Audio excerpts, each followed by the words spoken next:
بسم اللہ الرحمن الرحیم والشمس وضحاها والقمر اذا تلاها والنهار اذا جلاها واللیل اذا یغشاها والسماء وما بناها والارض وما طحاها ونفس وما سواها فألهمها فجورها وتقواها قد افلح من زکاها وقد خاب من دساها عن عبد اللہ بن معاویہ رضی اللہ عنہ قیل یا رسول اللہ فما تزکیۃ المرء نفسا قال ان یعلم ان اللہ معه حیث ما کان اللہم صلی علی محمد وعلی آل محمد کما صلیت علی ابراہیم وعلی آل ابراہیم انک حمید مجید اللہم بارک علی محمد وعلی آل محمد کما بارکت علی ابراہیم وعلی آل ابراہیم انک حمید مجید۔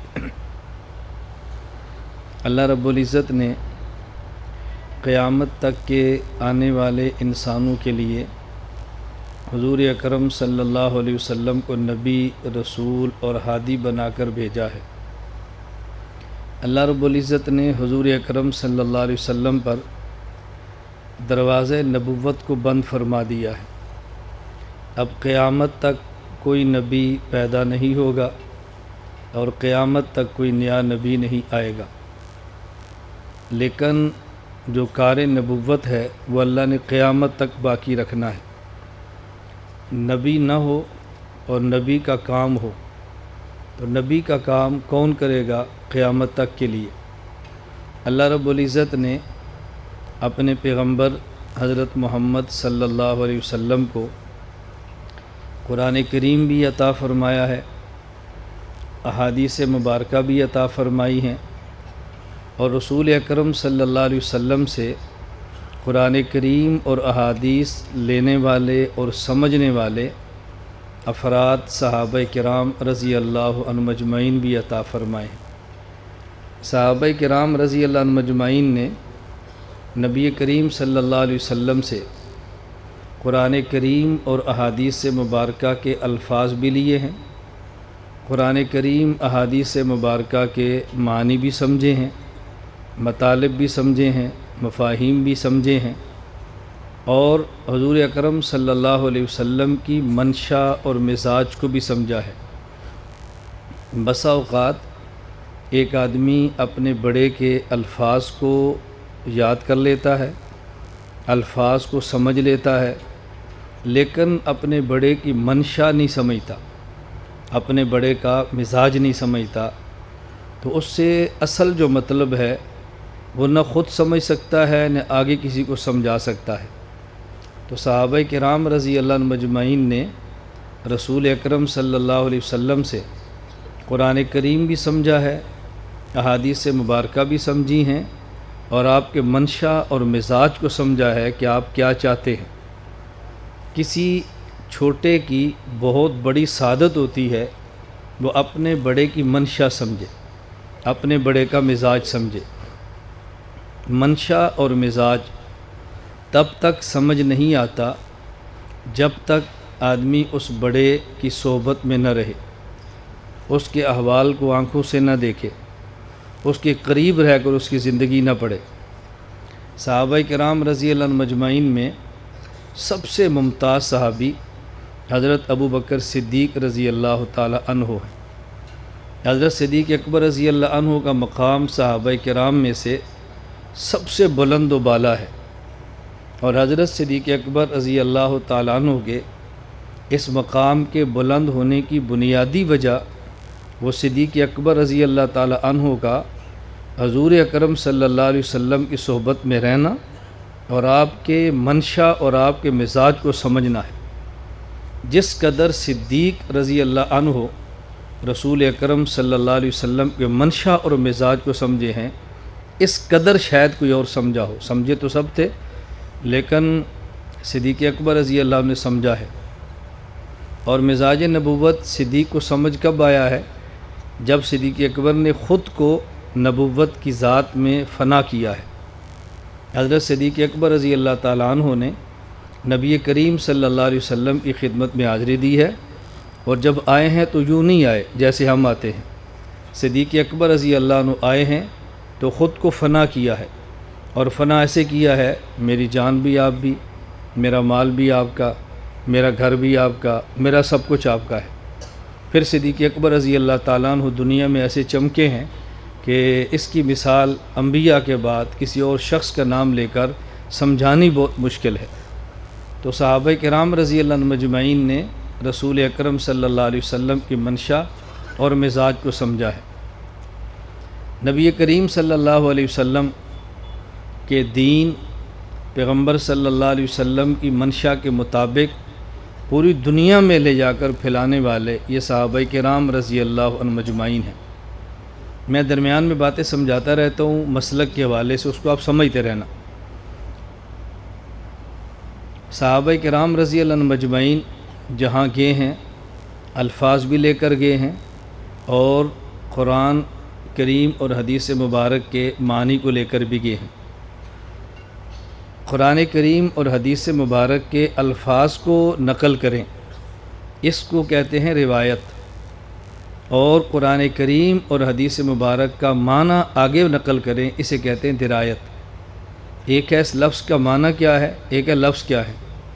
تو صحابہ کرام رضی اللہ تعالی مجمعین نے الفاظ کو نقل کیا ہے جو روایت ہے، اور جو سمجھا ہے آگے سمجھایا ہے اسے کہتے ہیں درایت ہے۔ یہ دو لفظ سمجھ آئے تو اگلی بات جو میں سمجھانا چاہتا ہوں وہ آپ کے لیے سمجھنا بہت آسان ہوگی، اور پھر آگے سمجھانا بہت آسان ہوگی۔ مکہ مکرمہ میں ایک مرتبہ چند اشخاص بیٹھے اور وہ قرآن کریم کے قاری بھی تھے، تو انہوں نے مجھ سے یہ بات پوچھی کہ بعض لوگ ہم سے یہ سوال کرتے ہیں کہ تم امام اعظم ابو حنیفہ رحمہ اللہ کو مانتے ہو اپنا امام، اور حضرت امام اعظم ابو حنیفہ رحمہ اللہ کی تم تقلید کرتے ہو اور فقہ حنفی کو لیتے ہو۔ تو یہ فقہ حنفی کا جو مدون امام ہے امام اعظم ابو حنیفہ نعمان بن ثابت رحمہ اللہ، یہ مکہ مکرمہ میں نہیں تھے، مدینہ منورہ میں نہیں تھے، بلکہ کوفہ میں تھے۔ تو تمہیں فقہ کے لیے ایسا کوئی شخص نہیں ملا جو مکہ مکرمہ کا ہو اور مکی کہلاتا ہو، یا مدینہ منورہ کا ہو اور مدنی کہلاتا ہو، تمہیں ایسا امام ملا جو کوفہ کا ہے اور کوفی کہلاتا ہے۔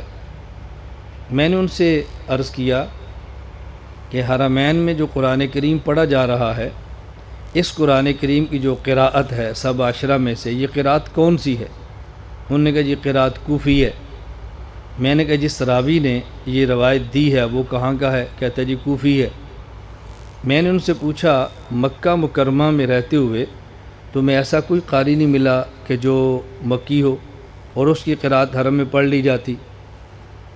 مدینہ منورہ میں رہتے ہوئے ایسا قاری کوئی نہیں ملا کہ جس کی قراءت مدینہ منورہ میں پڑھ لی جاتی اور مدنی قاری ہوتا؟ تو انہوں نے کہا یہ بے شک یہ قراءت کوفی ہے، راوی کوفی ہے، لیکن قرآن تو وہی ہے جو مکہ مکرمہ اور مدینہ منورہ میں نازل ہوا تھا۔ صحابہ کرام رضی اللہ عنہ مجمعین نے اسی قرآن کو لے کر کوفہ گئے، اور کوفہ والوں نے واپس یہی قرآن دیا۔ تو اگرچہ قراءت کوفی ہے، روایت کوفی ہے، لیکن قرآن تو وہی ہے جو مکی اور مدنی ہے، اس سے کیا فرق پڑتا ہے؟ میں نے ان سے پوچھا جو صحابہ کرام رضی اللہ عنہ مجمعین مکہ مکرمہ اور مدینہ منورہ سے کوفہ گئے اور یہاں کا قرآن لے کر گئے، تو انہوں نے کوفہ والوں کو قرآن کریم کے الفاظ سنائے تھے یا قرآن کریم کا معنی بھی سمجھایا تھا؟ انہوں نے کہا جی الفاظ بھی بتائے تھے اور معنی بھی سمجھایا تھا۔ میں نے کہا جو یہاں سے الفاظ لے کر کوفہ والوں کو دیے، رسول اللہ صلی اللہ علیہ وسلم سے سنے اور اہل کوفہ کو سنائے، اس الفاظ کے نقل کرنے کو روایت کہتے ہیں۔ تو جو صحابہ کرام نے نبی پاک صلی اللہ علیہ وسلم سے سمجھا اور آگے سمجھایا، اس کو درایت کہتے ہیں۔ تو ایک قرآن کریم کے الفاظ ہیں روایت، اور ایک اس کا معنی ہے جو درایت۔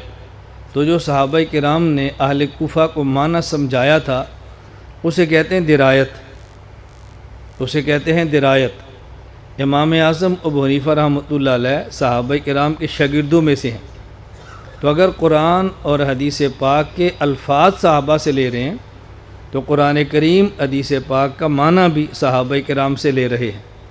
فرق اتنا ہے کہ جو الفاظ قرآن مکہ مکرمہ سے مدینہ پہنچے، مدینہ منورہ سے کوفہ پہنچے، یا مکہ مکرمہ سے ڈائریکٹ کوفہ پہنچے اور واپس پھر مکہ مکرمہ پہنچے، آپ نے قرآن کریم کے ان الفاظ کو لے لیا ہے، اگرچہ وہ قاری اور راوی وہ کوفے کا تھا، اور ہم نے یہ کام کیا ہے کہ جو صحابہ کرام الفاظ مکہ مکرمہ اور مدینہ منورہ سے لے کر کوفہ پہنچے اور پھر وہ الفاظ مکہ مکرمہ اور مدینہ منورہ آئے، ہم نے وہ الفاظ بھی لے لیے جنہیں روایت کہتے ہیں، اور صحابہ کرام نے مکہ مکرمہ اور مدینہ منورہ میں رسول اکرم صلی اللہ علیہ وسلم سے جو معنی سمجھا اور کوفہ والوں کو سمجھایا، اسے درایت کہتے ہیں، ہم نے وہ معنی بھی لے لیا ہے۔ فرق صرف اتنا تھا کہ آپ نے ان کی روایات کو لیا ہے اور ہم حنفیوں نے ان کی درایات کو لیا ہے۔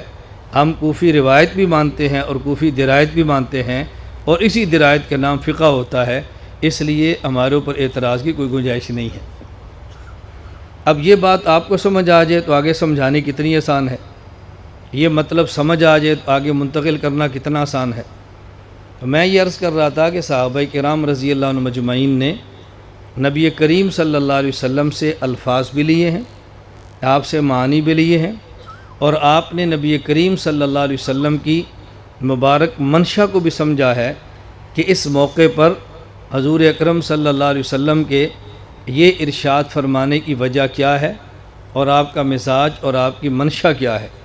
منشا اور مزاج کو سمجھنے سے آدمی بہت جلد آگے نکل جاتا ہے، اور منشا اور مزاج سمجھ میں آتا ہے صحبت سے۔ صحابہ کرام رضی اللہ عنہ مجمعین جو 1,25,000 کے لگ بھگ 1.25 لاکھ صحابہ کرام رضی اللہ عنہ مجمعین کی تعداد ہے، تو یہ صحابہ کرام رضی اللہ عنہ مجمعین میں سے ممتاز ترین صحابہ وہ 4 ہیں: حضرت ابو بکر صدیق، حضرت عمر فاروق، حضرت عثمان غنی، حضرت علی المرتضیٰ رضی اللہ عنہ۔ ان 4 کے ممتاز ترین ہونے کی وجہ یہ ہے کہ جو صحبت نبوت ان 4 کو ملی ہے، اس قدر صحبت نبوت کسی اور کو نہیں ملی، اور جس قدر یہ پیغمبر پاک صلی اللہ علیہ وسلم کے خاص شمار ہوتے تھے، اہل مشورہ، اس حد تک اور کوئی نہیں تھا۔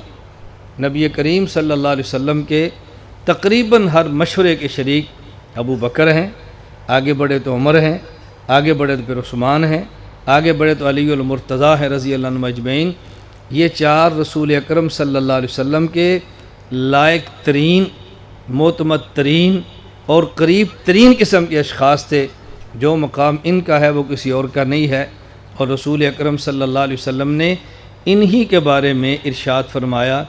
حضرت سفینہ رضی اللہ تعالی عنہ فرماتے ہیں، سنن ترمذی کی روایت موجود ہے، باب ما جاء فی الخلفاء، آپ جا کر دیکھیں، رسول اکرم صلی اللہ علیہ وسلم نے ارشاد فرمایا، الخلافت فی امتی 30 سنہ، میری امت میں خلافت منہاج نبوت پر یہ 30 سال تک چلے گی، اور اس کے بعد پھر حکومت اور بادشاہت ہوگی۔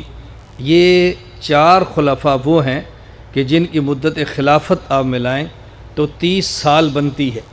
حضرت ابو بکر صدیق رضی اللہ عنہ کی خلافت کی مدت ہے 2 سال 3 ماہ اور 10 دن۔ حضرت عمر بن خطاب رضی اللہ تعالیٰ عنہ کی مدت خلافت ہے 10 سال 5 ماہ 21 دن۔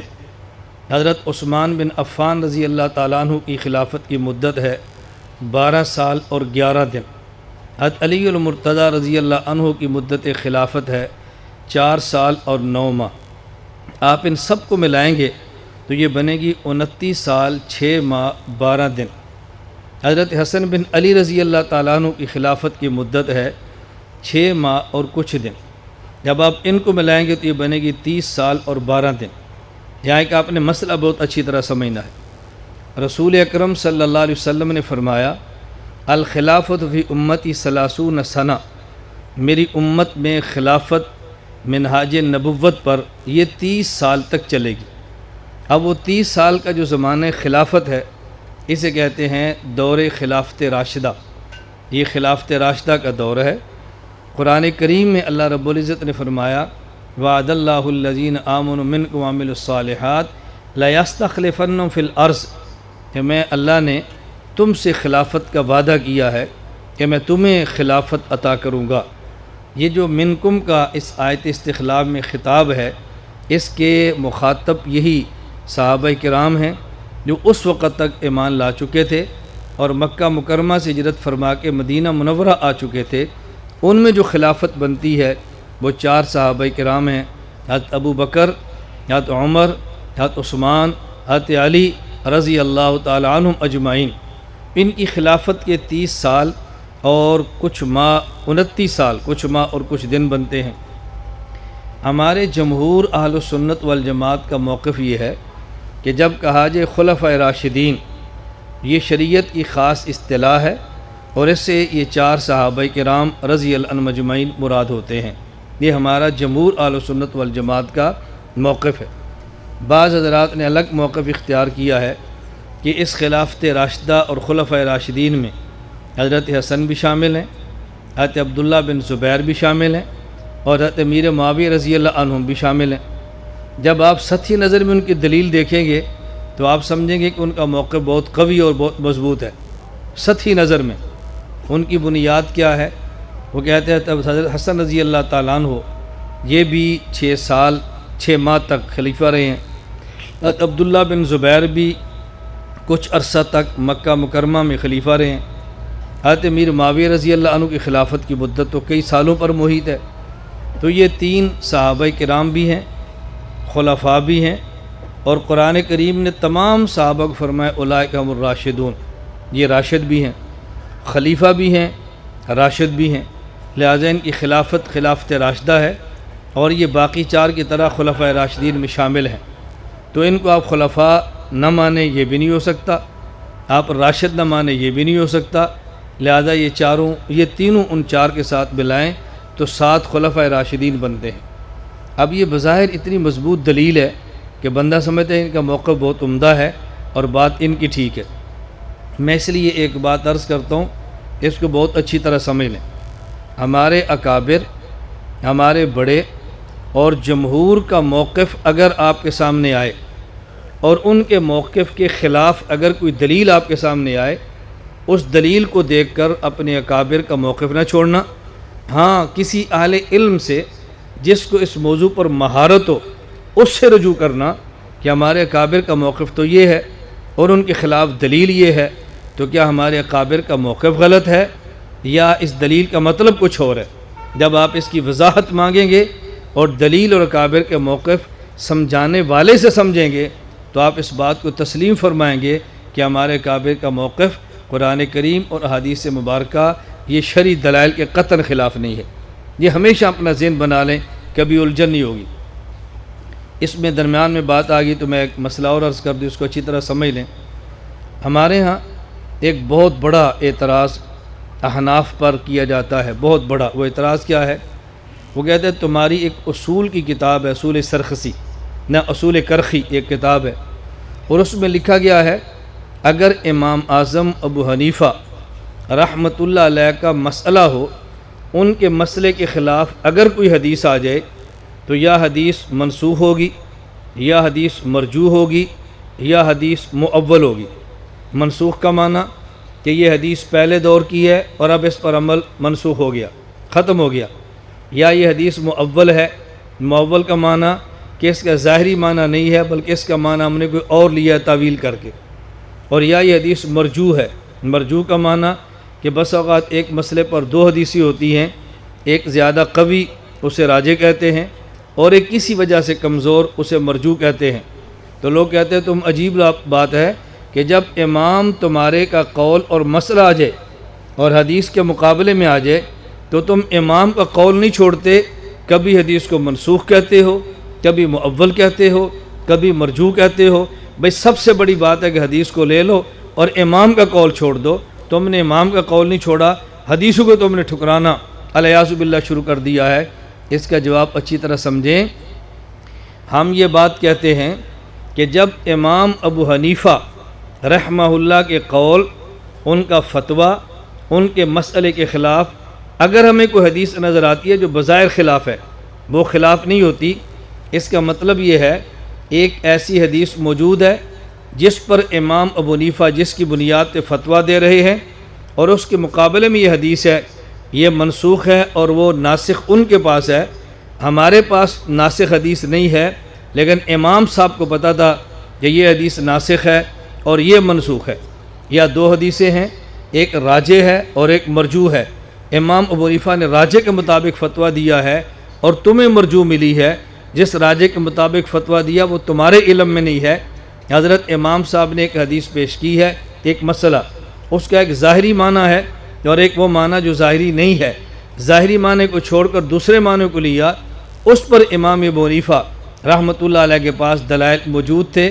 اس بنیاد پر ہم نے کہا کہ امام ہم سے بڑے ہیں، علم میں بہت پختہ ہیں، دور صحابہ کے آدمی ہیں، تو ان کے فتوے کے خلاف جو حدیث آئی ہے ایسا ہرگز ہو نہیں سکتا امام صاحب کے پاس حدیث ہو اور پھر اس کے مقابلے میں فتویٰ دیں، ایسا کبھی نہیں ہو سکتا۔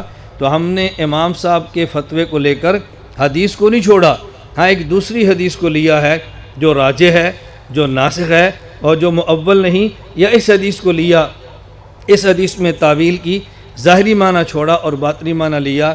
میں نے یہ بات صرف اس لیے عرض کی ہے کہ جب بھی آپ کے سامنے امام ابو حنیفہ کا فتویٰ آ جائے، اپنے اکابر کا جمہور کا کوئی قول آ جائے، تو بہت جلد آپ نہ پھسلا کریں، نہ بدکا کریں، نہ اپنے اکابر کو چھوڑا کریں، ہاں البتہ ان کی بات کو سمجھنے کی کوشش کیا کریں، اور اگر نہ سمجھ آئے کسی سمجھانے والے سے سمجھ لیں، اور بہت جلد اپنا مزاج اپنے اکابر کے خلاف کبھی کھڑا نہ کریں۔ اس پر بہت ساری باتیں ایسی ہیں جو میں بطور مثال کے پیش کر دیتا ہوں۔ میں ایک مثال پیش کرتا ہوں، آپ اس کو بطور ظرافت کہہ لیں، بطور خوش طبعی کہہ لیں، بطور علمی لطیفہ کے کہہ لیں۔ 1965 کی جنگ ہوئی ہندوستان اور پاکستان کے درمیان۔ اب ادھر پاکستان کے علماء نے فتویٰ دیا کہ یہ جہاد ہے اور اس میں جو قتل ہوگا وہ شہید ہے، جو زخمی ہے زندہ بچ کر واپس ہے وہ غازی ہے، تو سن 65 کی جنگ کو جہاد قرار دیا۔ ادھر دارالعلوم دیوبند کے علماء تھے، انہوں نے 65 کی جنگ کو فساد قرار دیا، یہ جہاد نہیں ہے، یہ فساد ہے اور اسے رکنا چاہیے۔ اب ایک آدمی کے ذہن میں کنفیوژن پیدا ہوتی ہے کہ یہاں کے علماء کہہ رہے ہیں جہاد ہے، دارالعلوم دیوبند کہہ رہا ہے فساد ہے، ان کی بات مانے یا ان کی؟ اب کوئی جذباتی ہوتا بندہ تو یا تو دارالعلوم دیوبند کی مخالفت کرتا، وہ بزدل ہیں، غیرت نہیں ہے، وہ سمجھتے نہیں ہیں، وہ ڈر گئے ہیں، اور یا اپنے علماء کو تانا دیتا، علماء دیوبند کے خلاف ہیں، دیوبندی کہلاتے ہیں مگر دیوبند کے فتوے کو نہیں مانتے۔ اس نے خسر بسر کرنی تھی۔ حضرت مولانا مفتی محمود صاحب رحمہ اللہ سیاستدان بعد میں تھے، فقی اور مفتی پہلے تھے۔ حضرت سے کسی نے پوچھا جب آپ لوگ کہہ رہے ہیں 65 کی جنگ جہاد ہے، دارالعلوم دیوبند سے فتویٰ چل رہا ہے فساد ہے، تو ہم اس کو جہاد کہیں یا فساد کہیں؟ مفتی محمود فرمانے لگے ہماری جو پاکستان کی فوج ہے یہ کن کے خلاف لڑتی ہے؟ کہا جی ہندو فوج کے خلاف۔ فرمایا جب ایک مسلمان ہندو کفر فوج کے خلاف لڑے تو اس مسلمان کے لڑنے کو کیا کہیں گے؟ کہا جی جہاد۔ کہا وہ جو ہندوستان کی فوج ہے وہ کن کے خلاف لڑتی ہے؟ کہا جی مسلمانوں کے خلاف۔ فرمایا جب کافر مسلمان سے لڑے اور جو مسلمان اس کافر ملک میں رہتا ہے وہ کافر کی لڑائی کو کیا کہے گا؟ کہا جی فساد۔ فرمایا ہم نے جہاد کہا ہے اپنی فوج کی لڑائی کو، دارالعلوم دیوبند والوں نے فوج کہا ہے فساد، فرمایا اپنی فوج کی لڑائی کو۔ اس لیے ان کی بات بھی ٹھیک ہے، ہماری بات بھی ٹھیک ہے۔ اب دیکھو الجھن ختم ہو گئی نا۔ اب اگر یہ بات کسی فقی اور مجتہد سے آپ نہ پوچھے تو بتاؤ کتنی ٹینشن پیدا ہو، آدمی کتنا الجھن کا شکار ہو، یار یہ کیسی بات کرتے ہیں۔ میں ایک بات چل پڑی تو بات عرض کرتا ہوں۔ المفتی محمود صاحب رحمۃ اللہ علیہ نے ملتان ایک بیان کیا اور بیان جلسہ تھا، تو جیسے اسٹیج پر تشریف لائے تو بعض لوگ عادت ہوتی ہے خسر خسر خسر بیان کے دوران کرتے ہیں، تو مفتی محمود صاحب رحمۃ اللہ علیہ نے اس کو بڑے سخت لہجے فرمایا بکواس بند کرو، اور اپنا بیان جاری فرمایا۔ اب دوسرے دن جلسہ بہاولپور میں تھا، جب وہاں تشریف لے گئے تو وہاں ایک آدمی نے سوال کیا کہ ہم تو آپ کے بارے میں سنتے تھے کہ آپ بڑے بردبار، بڑے متحمل اور بڑے ماشاءاللہ متین آدمی ہیں، اور آپ بھی کہتے ہیں بکواس بند کرو، آپ بھی ایک آدمی کی بات کو بکواس کہتے ہیں۔ آپ نے فرمایا اچھا جب بیان کا وقت ہو اور کوئی آدمی بیان کے درمیان ایسی باتیں غلط کرے تو کیا ہوتا ہے؟ کیا جی بکواس، تو کیا بکواس کو جاری رہنا چاہیے، بند ہونا چاہیے؟ کیا جی بند ہونا چاہیے؟ پھر میں نے بھی کہا بکواس بند کرو، تم بھی کہتے بکواس بند ہونا چاہیے، تو میں نے کوئی غلط بات کی ہے؟ خیر یہ بات میں نے عرض درمیان میں کی ہے، اللہ میں بات سمجھنے کی توفیق عطا فرمائے۔ میں یہ عرض کر رہا تھا کہ اگر اپنے جمہور اکابر کی کوئی بات کوئی آپ کو دلائل دے کر ان کے خلاف متنفر کرنا چاہے، آپ کچھ نہ کریں، مرکز تشریف لائیں، ہم سے رابطہ کریں، ہم آپ کی خدمت کے لیے بیٹھے ہیں، ہمارا تو اور کوئی کام نہیں ہے نا، ہمیں اپنا نوکر سمجھیں اور ہم سے خدمت لیں، انشاءاللہ ثم انشاءاللہ۔ مرکز اہل سنت والجماعت سرگودا جس شخص کے سے رابطہ رہا، میں اللہ کی ذات پہ بھروسہ کر کے کہتا ہوں اپنے اکابر اور جمہور علماء سے کبھی نہیں کٹ سکتا انشاءاللہ العزیز، ایسا کبھی نہیں ہو سکتا کٹ جائے۔ اب دیکھو بظاہر ان کی دلیل کتنی پختہ ہے، اب اس بات کو سمجھیں۔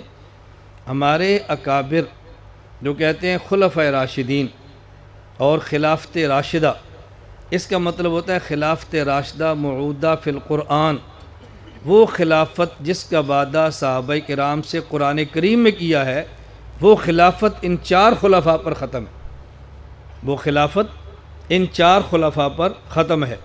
جب یہ آیت نازل ہوئی ہے، منکم کا خطاب مہاجرین سے ہے، حضرت حسن رضی اللہ تعالیٰ عنہ، عبداللہ بن زبیر رضی اللہ تعالیٰ عنہ، حضرت امیر معاویہ رضی اللہ تعالیٰ عنہ، یہ تو مہاجرین میں ہے ہی نہیں، اس آیت کا مصداق ہی نہیں ہے۔ اور جب یہ آیت نازل ہوئی ہے، امیر معاویہ رضی اللہ تعالیٰ عنہ ابھی تک حلقہ اسلام میں شامل بھی نہیں ہوئے، حضرت عبداللہ بن زبیر رضی اللہ عنہما یہ دونوں بچے ہیں، ابھی بالغ ہی نہیں ہیں کہ اس کا مخاطب ہوں، تو جو اس کا مخاطب بنتے ہیں وہ صرف 4 ہیں۔ اس سے مراد ہے خلافت راشدہ موعودہ فی القرآن، باقی ان کی خلافت خلافت عادلہ ہے، ان کا راشد ہونا بھی بجا ہے، خلیفہ ہونا بھی بجا ہے، لیکن جس خلافت کا وعدہ قرآن میں ہے وہ ان 4 پر ختم ہے۔ میں اس کی ایک مثال دوں گا تو بات آپ کو جلدی سمجھ آئے گی۔ آپ حضرات کہتے ہیں عشرہ مبشرہ فی الجنہ، عشرہ مبشرہ فی الجنہ، یہ عشرہ مبشرہ فی الجنہ یہ کتنے ہیں؟ بولو کتنے ہیں؟ 10 عشرہ مبشرہ فی الجنہ 10 صحابہ ہیں۔ اب آپ بتاؤ جنت کی بشارت اللہ کے نبی صلی اللہ علیہ وسلم نے صرف 10 کو دی ہے؟ قرآن کریم کہتا ہے وَكُلًّا وَعَدَ اللَّهُ الْحُسْنَى، یہ سارے جنتی ہیں، تو جب صحابہ سارے جنتی ہیں تو آپ 10 کو جنتی کیوں کہتے ہیں؟ اب اگر کل کو کوئی بندہ کھڑا ہو گیا کہ عشرہ مبشرہ فی الجنہ کہنا یہ قرآن کی آیت کے خلاف ہے، جب قرآن کہتا ہے سارے جنتی ہیں، آپ نے 10 کو جنتی کیوں کہا؟ لہذا یہ نہ کہا کرو یہ کو جی سارے جنتی ہیں، یہ مت کہو کہ 10 جنتی۔ اب آپ نے پھر الجھن میں پڑ جانا ہے، اور جب یہ دلیل سمجھ آ گئی وہ سمجھنی بہت آسان ہے۔ عشرہ مبشرہ فی الجنہ کا مطلب یہ ہے وہ صحابہ کرام رضی اللہ عنہم اجمعین جن کا نام لے کر ایک ہی مجلس میں اللہ کے نبی صلی اللہ علیہ وسلم نے جنتی فرمایا، وہ 10 ہیں۔ ایک ہی مجلس میں جن کا نام لے کر جنتی فرمایا وہ 10 ہیں۔ عشرہ مبشرہ بالجنہ کا معنی ہرگز یہ نہیں ہے کہ باقی صحابہ کرام کو جنت کی بشارت نہیں دی گئی، بلکہ اس کا مطلب یہ ہے ایک مجلس میں نام لے کر جن کو جنت کی بشارت دی ہے وہ 10 ہیں، وہ 1.25 لاکھ نہیں ہیں۔ اب یہ حدیث اپنی جگہ پر ٹھیک ہے، اصطلاح بھی ٹھیک ہے، قرآن کی آیت بھی ٹھیک ہے، اور جب خلفائے راشدین اور خلافت راشدہ کا معنی سمجھ لیں گے تو پھر وہ بھی ٹھیک ہے اور یہ بھی ٹھیک ہے۔ زیادہ سے زیادہ جو ایک مضبوط علمی الجھن پڑتی ہے وہ یہ کہ رسول اکرم صلی اللہ علیہ وسلم نے فرمایا الخلافت فی امتی 30 سنہ، کہ خلافت 30 سال ہے، اور ان خلفائے راشدین کی جو خلافت ہے وہ 29 سال 6 ماہ اور 12 دن ہے۔ 30 سال تو نہیں بنتی، حضرت حسن کو ملائیں تو پھر 30 سال بنتی ہے اور 12 دن بڑھ جاتے ہیں۔ اب ہمارا سوال یہ ہے اگر اس 30 سے مراد فکس 30 ہے، یہ اوپر اور نیچے نہیں جانا، تو پھر حضرت حسن کی ملا بھی لیں تو پھر بھی ٹھیک نہیں ہے۔ کیوں؟ حضرت حسن کی خلافت کو شامل کریں تو 30 سال سے دن بڑھ جاتے ہیں، ان کی خلافت کو نکالیں تو 30 سال سے کم ہو جاتے ہیں۔ اس کا مطلب یہ ہے فکس اور متعین پورے 30 سال نہیں ہے، اب یہاں دو لفظ استعمال ہوتے ہیں، ایک ہوتا ہے امر تحقیقی اور ایک ہوتا ہے امر تقریبی۔ امر تحقیقی کا معنی ہوتا ہے ایسا معاملہ جو فکس اور متعین ہو، اور امر تقریبی کا معنی ہوتا ہے کہ جو قریب قریب ہو، جو قریب قریب ہو۔ آپ کی عمر کتنی ہے، آپ شناختی کارڈ دیکھتے ہیں اور شناختی کارڈ دے کر بتاتے ہیں یہ دن، یہ مہینہ اور یہ سال، اس کو ملاؤ، اتنے سال، اتنے مہینے، اتنے دن میری عمر بنتی ہے، یہ امر تحقیقی۔ آپ کی عمر کتنی ہے، 40 سال، 2 ماہ کم یا 2 سال اوپر چھوڑ دیتے ہیں، اسے کہتے ہیں امر تقریبی۔ تو یہ جو حدیث پاک ہے الخلافت فی امتی 30 سنہ، اگر 30 سنہ امر تحقیقی ہو کہ فکس اور متعین ہے تو پھر حضرت حسن کو ملائیں تب بھی نہیں بنتی، ان کی خلافت نکال دیں تب بھی نہیں بنتی۔ تو آپ کو امر تقریبی ماننا پڑے گا، اور امر تقریبی میں یا آپ ان کو شامل کریں یا آپ ان کو نکال دیں۔ اگر ان کی خلافت کو شامل کرتے ہیں تو پھر وہ اعتراضات آئیں گے جو میں نے آپ کی خدمت میں عرض کی ہیں آیت استخلاف کو لے کر، اور اگر آپ ان کو نکال دیتے ہیں پھر کوئی بھی اعتراض نہیں ہے۔ اس لیے جمہور اہل سنت والجماعت کا موقف قرآن کریم اور حدیث پاک کے خلاف نہیں ہے، بلکہ ان کا موقف قرآن کریم اور حدیث پاک کے مطابق ہے۔ اور ایک بات میں عرض کیا کرتا ہوں، آپ اس کو ابھی تو اجمالاً سمجھ لیں، اور بعد میں آپ چاہیں تو مرکز سے فائل وصول کر لیں، قدر تفسیر اس میں گفتگو موجود ہے۔ وہ کیا ہے، ایک ہوتا ہے قول نبی اور ایک ہے فہم صحابی۔ جو صحابی رضی اللہ عنہ نبی کریم صلی اللہ علیہ وسلم کا ارشاد نقل کرتا ہے، اگر حضور اکرم صلی اللہ علیہ وسلم کے ارشاد کا معنی اسی صحابی سے سمجھ لیں تو یہ زیادہ بہتر ہے کہ ہم کسی صحابی سے حضور پاک کے ارشاد تو لیں اور معنی خود کرنا شروع کر دیں۔ اب یہی جو حدیث پاک ہے الخلافت فی امتی 30 سنہ، میری امت میں خلافت 30 سال تک چلے گی۔ اب اس کا معنی یہ حضرت سفینہ حدیث تو نقل کر رہے ہیں، اور اس کا معنی بیان کیا کرتے ہیں، حدیث پاک چونکہ لمبی ہے، حضرت سفینہ فرماتے ہیں، یہ راوی سعید بن جمحان حضرت سفینہ سے حدیث نقل کرتے ہیں، پھر فرماتے ہیں قال علی سفینہ، تو مجھے حضرت سفینہ نے فرمایا امسک خلافت ابی بکر ثم قال بخلافت عمر بخلافت عثمان ثم قال علی امسک خلافت علی۔ وہ خود معنی بیان کرتے ہیں کہ اس سے مراد حضرت ابو بکر، حضرت عمر، حضرت عثمان، حضرت علی کی خلافت ہے۔ تو جس صحابی سے آپ نے حضور پاک کے الفاظ لیے ہیں اسی صحابی سے معنی بھی لے لیں، یہ سے بہتر ہے کہ الفاظ صحابی سے لے لیں اور معنی کسی وہابی سے لے لیں۔ یہ اس سے بہتر ہے کہ لفظ صحابی سے لے لیں اور معنی کسی وہابی سے لے لیں، لفظ بھی صحابی سے لیں اور معنی بھی صحابی سے۔ کتنا آسان کام۔ میں اکثر یہ بات سمجھایا کرتا ہوں کہ لفظ صحابی سے لو، معنی صحابی سے لو تو مسلک ہمارا ہے، لفظ صحابی سے لو، معنی وہابی سے لو تو مسلک کسی اور کا ہے۔ انہیں اپنا معنی مبارک، ہمیں اپنا معنی مبارک۔ دعا یہ فرمائیں اللہ پاک ہمیں قول صحابی کے ساتھ فہم صحابی پر اعتماد کرنے کی توفیق عطا فرمائے۔ میں بات جو سمجھا رہا تھا اللہ کرے وہ آپ کے ذہن میں ہو، یہ میں تمہید باندھ رہا ہوں آپ کو بات سمجھانے کے لیے کہ صحابہ کرام رضی اللہ عنہ مجمعین میں سے ممتاز ترین صحابہ کرام 4 ہیں، حضرت ابو بکر، حضرت عمر، حضرت عثمان، حضرت علی رضی اللہ عنہ۔ صحابہ سارے مبارک ہیں، ہم مانتے ہیں ان کو، ہم مانتے ہیں، ہمارا ایمان ہے صحابہ کرام رضی اللہ عنہ مجمعین۔ صحابہ کرام کے بعد جو قرآن کریم اور احادیث کو سمجھنے والے، اب سمجھیں گے وہی نا جو قرآن کریم پڑھیں گے اور حدیث پڑھیں گے۔ یہ تو نہیں ہو سکتا کہ حدیث سمجھتے تو ہیں لیکن ان کے پاس حدیث ہے ہی نہیں، قرآن سمجھتے ہیں لیکن قرآن ان کے پاس ہے ہی نہیں، یہ کیسے ہو سکتا ہے؟ یہ بات میں کیوں سمجھا رہا ہوں؟ صحابہ کرام کے بعد قرآن کریم اور احادیث کو سمجھنے والا طبقہ وہ فقہا کا ہے، اور ان فقہا میں اہم ترین فقہا اور بلند ترین فقہا اور معتمد ترین فقہا، لائق ترین فقہا وہ 4 ہیں۔ نعمان بن ثابت حضرت امام اعظم ابو حنیفہ، مالک بن انس حضرت امام مالک، محمد بن ادریس امام شافعی، احمد بن محمد بن حنبل، امام احمد، یہ 4 لائق ترین اور معتبر ترین انسان ہیں۔ اللہ رب العزت نے ان چاروں کی فقہ کو دنیا میں عام کیا ہے۔ اللہ نے قبولیت عامہ خاصہ عطا فرمائی ہے۔ دنیا کا کوئی ملک ایسا نہیں ہے کہ جہاں پر ان چاروں فقہا میں سے کسی نہ کسی فقیہ کے مقلد اور ان پر اعتماد کرنے والے آپ کو افراد نہ ملے۔ دنیا کا کوئی ملک ایسا نہیں۔ اور آج کوشش کی جا رہی ہے، کوشش کی گئی صحابہ کرام سے اعتماد ہٹائیں، لیکن نہیں ہٹا سکے۔ ہر دور میں کوئی ایسے دیوانے رہے ہیں جو صحابہ کرام پر امت کا اعتماد بحال کراتے رہے۔ اب کوشش کی گئی ہے پوری دنیا میں فقہا سے امت کا اعتماد ہٹائیں۔ اب اللہ نے یہ دیوانوں کی جماعت کھڑی کر دی ہے۔ انشاءاللہ فقہا پر اعتماد رہے گا اور امت کے اعتماد کو بحال رکھا جائے گا۔ خلفاء فقہاء اعظام پر اعتماد کو ختم نہیں ہونے دیں گے انشاءاللہ ثم انشاءاللہ۔ اس سے کتنا نفع ہوتا ہے، آپ جو آگے بڑھتے جائیں گے آپ کو اندازہ ہوگا کہ اس سے نفع کتنا ہوتا ہے۔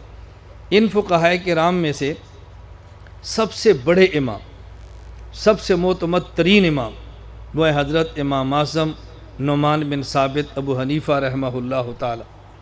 حضرت امام اعظم ابو حنیفہ رحمۃ اللہ علیہ کے عنوان پر متعدد بیانات ہمارے موجود ہیں، اس پر تفصیل میں جانے کی ضرورت نہیں ہے۔ میں نے صرف ایک دو بات عرض کرنی ہے جو عام طور پر شاید کتب میں نہ ہو، یا عام طور پر عام کتابوں میں نہ ہو، یا عام طور پہ آپ نے نہ سنا ہو۔ میں وہ ایک دو باتیں عرض کروں گا۔ حضرت امام اعظم ابو حنیفہ رحمہ اللہ تعالی 150 ہجری میں دنیا سے گئے ہیں۔ حضرت امام مالک رحمۃ اللہ علیہ 179 ہجری میں دنیا سے گئے ہیں۔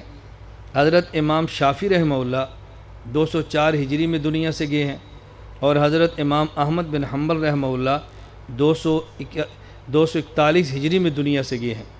ان میں سب سے بڑے امام نعمان بن ثابت امام اعظم ابو حنیفہ نور اللہ مرقدہ ہے۔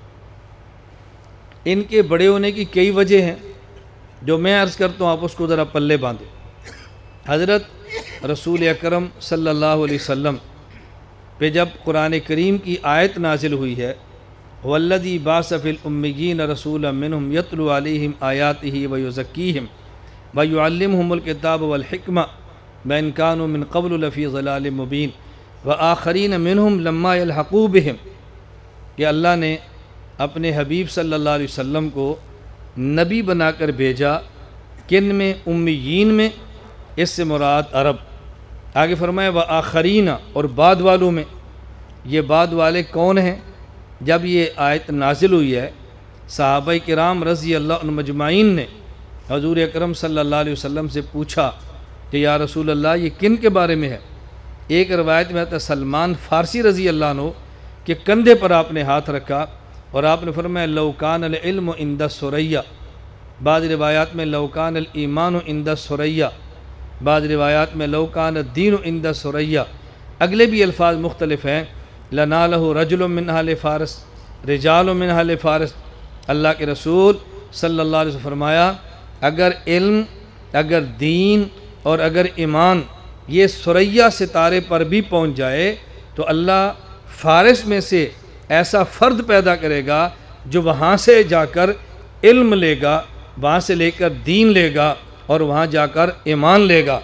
محدثین فرماتے ہیں کہ اس کا بہترین مصداق بلکہ حضرت امام سیوطی رحمۃ اللہ علیہ جو حضرت امام شافعی کے مقلد ہیں، شافعی المسلک ہونے کے باوجود فرماتے ہیں کہ اس میں کوئی شک کی بات نہیں ہے کہ اس حدیث پاک کا مصداق امام اعظم ابو حنیفہ نعمان بن ثابت رحمہ اللہ تعالی ہے۔ اب اس کی وجہ لوگ بیان کرتے ہیں، میں نے اس کی جو وجہ میں بیان کرنے لگا ہوں اس کو آپ توجہ سمجھو۔ اللہ کے نبی صلی اللہ علیہ وسلم کی ایک دوسری حدیث وہ بھی پڑھیں اور اس حدیث کو پڑھیں، پھر دونوں کو ملا کر نتیجہ نکالیں۔ حضور اکرم صلی اللہ علیہ وسلم فرمایا اصحابی کالنجوم فبأی مقتدیتم مہتدیتم، میرے تمام صحابہ ستارے ہیں، ان میں سے جس کی اقتداء کرو گے تم کامیاب ہو جاؤ گے۔ اللہ کے نبی صلی اللہ علیہ وسلم نے اپنے صحابہ کرام کو نجوم اور ستارے فرمایا، اور اس حدیث میں کیا ہے؟ لو کان الایمان لو کان العلم عند الثریہ، اگر علم اور ایمان ثریہ ستارے پر ہو تو فارسی آدمی آئے گا جو وہاں سے علم اور ایمان لے گا۔ نجوم نجمن کی جمع ہے، عام ستاروں کو کہتے ہیں، اور ثریا عام ستارہ نہیں، خاص ستارے کا نام ہے۔ تو اللہ کے نبی صلی اللہ علیہ وسلم کے صحابہ ستارے ہیں، ثریا خاص ستارہ ہے۔ ایسا کون شخص ہے کہ جس نے ان خاص ستاروں سے علم حاصل کیا ہے؟ ان چار فقہا میں دیکھا جائے تو تنہا امام اعظم ابو حنیفہ نعمان بن ثابت ہیں، جن نے ایک ستارہ انس بن مالک اس سے پڑھا ہے، ایک ستارہ حضرت عبداللہ بن ابی اوفا ان سے پڑھا ہے، یہ عبداللہ بن انیس ان سے پڑھا ہے، واصلہ بن اسقا ان سے پڑھا ہے۔ حضرت امام ابو حنیفہ رحمۃ اللہ علیہ وہ ہیں کہ جو علم اور ایمان کو لینے کے لیے ستاروں تک پہنچے ہیں، اور پیغمبر کے صحابہ کرام ستارے ہیں، اس لیے ہم کہتے ہیں نجوم ہدایت سے براہ راست علم لینے والا اور دین سمجھنے والا وہ تنہا ابو حنیفہ نعمان بن ثابت رحمہ اللہ تعالی، اور لیا وہاں سے۔ اس کے علاوہ اب علم اور دین کہاں سے لیں گے؟ حضرت امام نے وہاں سے لیا ہے۔ حضرت امام اعظم ابو حنیفہ رحمہ اللہ تعالی، ان کی چونکہ کنیت ہے ابو حنیفہ ان کی کنیت ہے۔ حنیفہ امام صاحب کی بیٹی کا نام نہیں ہے، حنیفہ کا معنی ہے ملت حنیفہ، اب ان کا معنی ہے والا۔ میں اس پر پوری بات اس لیے نہیں کر رہا کہ آپ نے کئی بیانات میں بات سن چکے ہیں۔ ابو حنیفہ کا معنی ہے ایسی ملت، ایسی شریعت، ایسے دین والا کہ جس میں باطل کا کوئی شبہ نہ ہو۔ اور حضرت امام ابو حنیفہ رحمۃ اللہ علیہ نے جب بھی عقلی اور جب بھی نقلی شبہات ہماری شریعت پر آئے ہیں تو ان کا جواب امام ابو حنیفہ رحمۃ اللہ علیہ نے دیا ہے۔ اگر عقلی شبہ ہے اس کا عقل سے جواب دیا ہے، اگر نقلی شبہ ہے اس کا جواب شریعت سے دیا ہے۔ حضرت امام صلی رحمۃ اللہ علیہ نے بالکل خالص دین جیسے صحابہ کرام سے لیا ہے، ایسے خالص دین آگے امت کے حوالے کیا ہے۔ تو چونکہ امام نعمان بن ثابت رحمۃ اللہ علیہ خالص شریعت صحابہ سے لیتے رہے اور شبہات کو رد کر کے خالص شریعت امت کو دیتے رہے، اس لیے ان کی کنیت اور معروف ان کا لقب پڑا ہے ابو حنیفہ، یعنی خالص شریعت صحابہ سے لینے والا اور خالص شریعت آگے امت کو دینے والا، بالکل خالص شریعت، کوئی اس میں شبہ کی گنجائش ہی نہیں ہے۔ اللہ رب العزت نے یہ کام حضرت امام اعظم ابو حنیفہ نعمان بن ثابت رحمہ اللہ سے لیا ہے۔ امام صاحب پر دونوں قسم کے اشکال تھے، میں اس تفصیل میں بالکل نہیں جا رہا، واقعات بے شمار اس پر موجود ہیں، متعدد واقعات موجود ہیں کہ دیکھیں کسی نے یہ اعتراض کیا یہ جواب دیا، یہ اعتراض کیا یہ جواب دیا۔ میں بتانا ہی صرف چاہتا ہوں حضرت امام ابو حنیفہ رحمہ اللہ تعالی نے خالص شریعت صحابہ کرام سے لی ہے، تابعین سے لی ہے، اور خالص شریعت آگے امت کو منتقل کی ہے۔ صحابہ کرام میں سے اہم ترین صحابہ کرام وہ چار ہیں، اور بعد کے فقہا میں سے اہم ترین فقہا یہ چار ہیں، اور ایک سلسلہ قرآن کریم حدیث مبارک کے ساتھ جو تزکیہ اور نفوس کی اصلاح کا چلا ہے، ان میں بہت سارے مشائخ نے کام کیا ہے، لیکن معروف ترین مشائخ اور جن کی تصوف کے متعلقہ ہدایات پوری امت میں پھیلی ہیں اور امت نے قبول کی ہے، اور شاید ہی دنیا میں کوئی ایسا ملک موجود ہو جہاں ان مشائخ طریقت کے ماننے والے اور ان کے متعلقین نہ ہو۔ جہاں تک میں گیا ہوں مجھے تو ابھی ایسا کوئی ملک نہیں ملا، اور شاید ایسا کوئی ملک ہو ان مشائخ طریقت سے تعلق رکھنے والا آپ کو وہاں کوئی بندہ نہ ملے۔ ان میں سب سے پہلے حضرت شیخ عبد القادر جیلانی رحمۃ اللہ علیہ، جن کا سلسلہ قادریہ چلتا ہے، آپ دنیا سے گئے ہیں سن 561 ہجری میں۔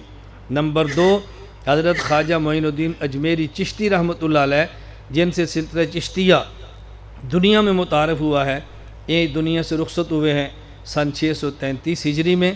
اور نمبر 3 حضرت ابو حفص شیخ شہاب الدین سہروردی رحمۃ اللہ علیہ، جو دنیا سے رخصت ہوئے ہیں سن 632 ہجری میں۔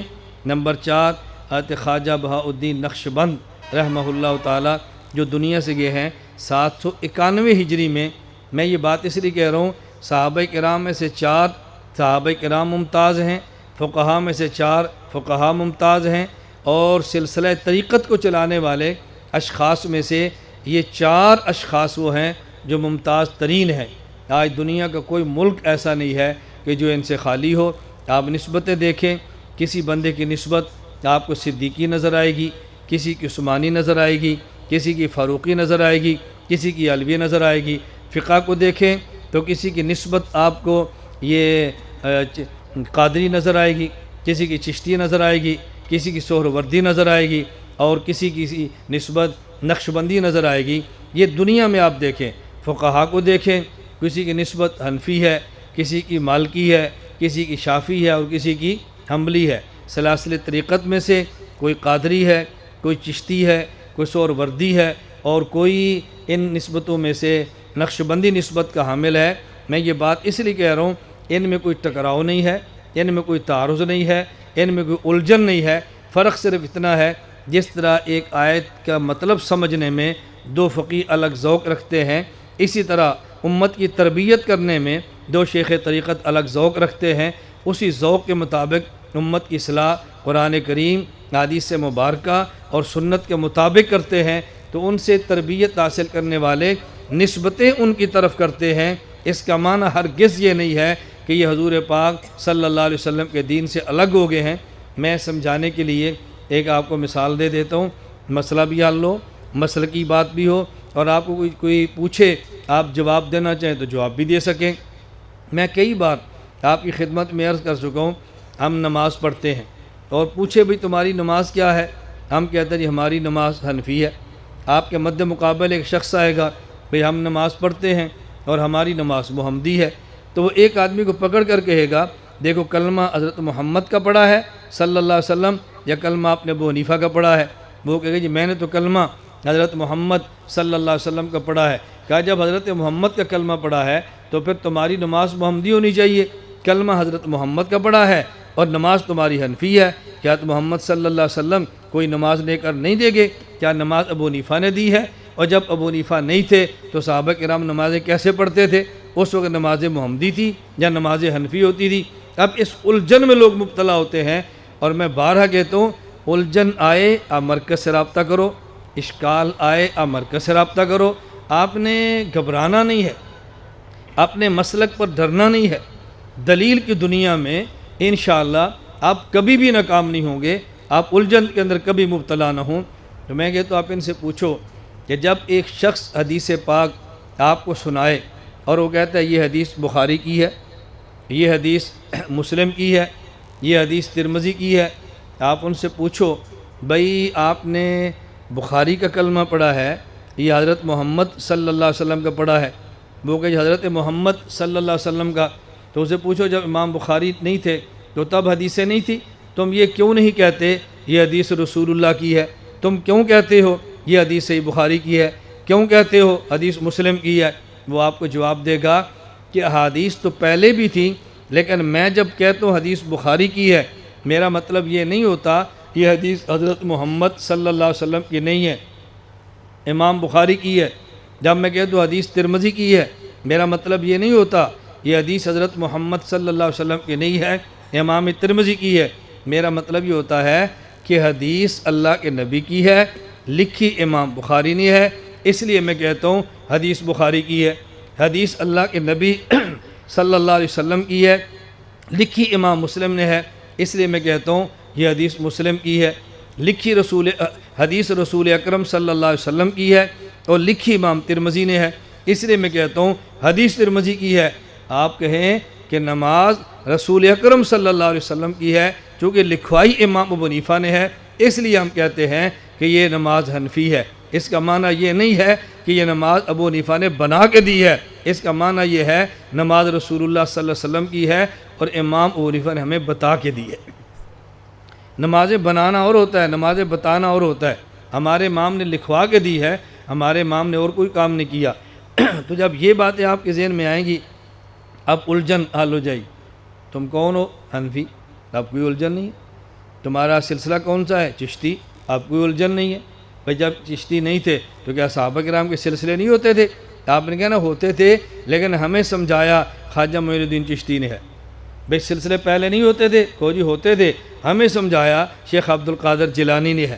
پہلے نہیں ہوتے تھے، سلسلے پہلے بھی تھے، لیکن ہمیں سمجھایا حضرت شیخ خواجہ سہروردی نے ہے، بھی پہلے ہوتے تھے، پہلے بھی ہوتے تھے، پھر تم کیوں کہتے ہو نقش بندی کو؟ جی ہمیں سمجھایا خواجہ بہاؤالدین نقش بند نے ہے، ان نے سمجھایا ہے، ہم نے ان کی بات مان لی ہے، نسبت ان کی طرف کی ہے، یہ کوئی الجھن کی بات ہرگز نہیں۔ اللہ ہمیں یہ بات سمجھنے کی توفیق عطا فرمائے۔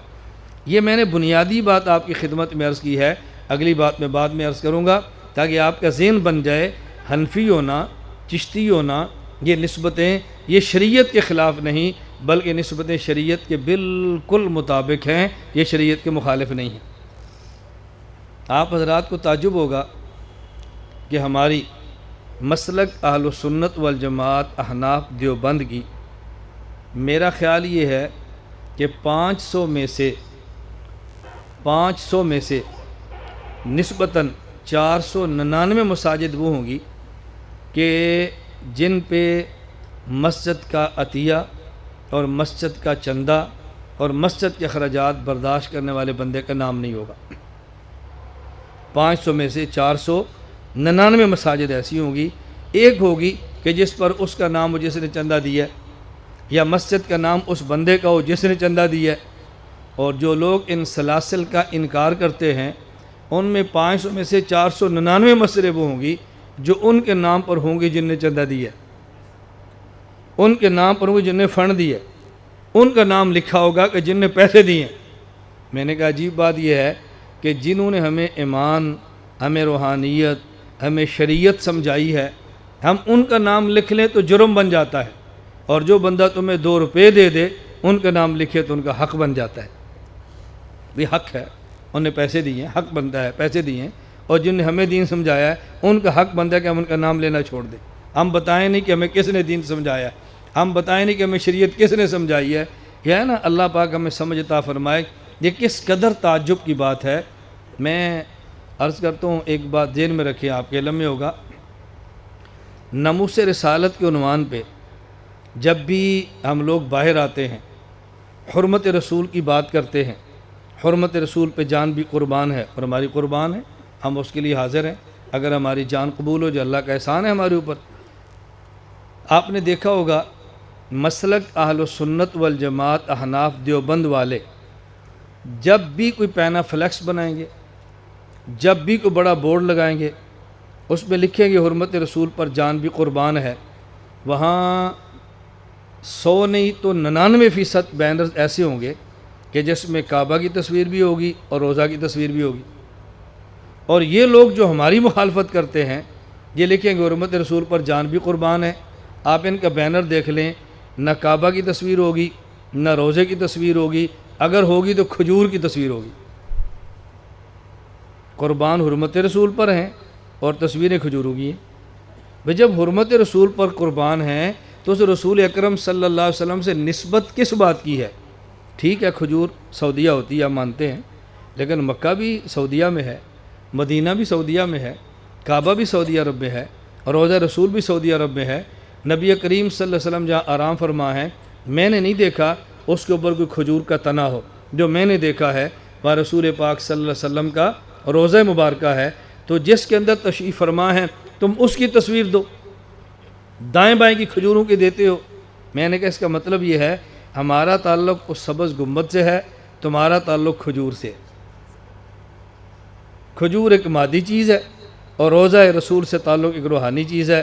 ہم روحانیت والے ہیں تو روضہ رسول بیان کر دیتے ہیں، اور تم کھجور والے ہو، تم کھجوروں کی تصویریں دے دیتے ہو۔ کھجور کا جو مطلب ہے آپ کو سمجھنا چاہیے کہ اس سے مراد کیا ہے۔ وہ بتاتے ہیں کہ ہمارا تعلق کھجور یعنی مال سے ہے، ہم بتاتے ہیں کہ ہمارا تعلق ایمان اور صاحب روضہ سے ہے۔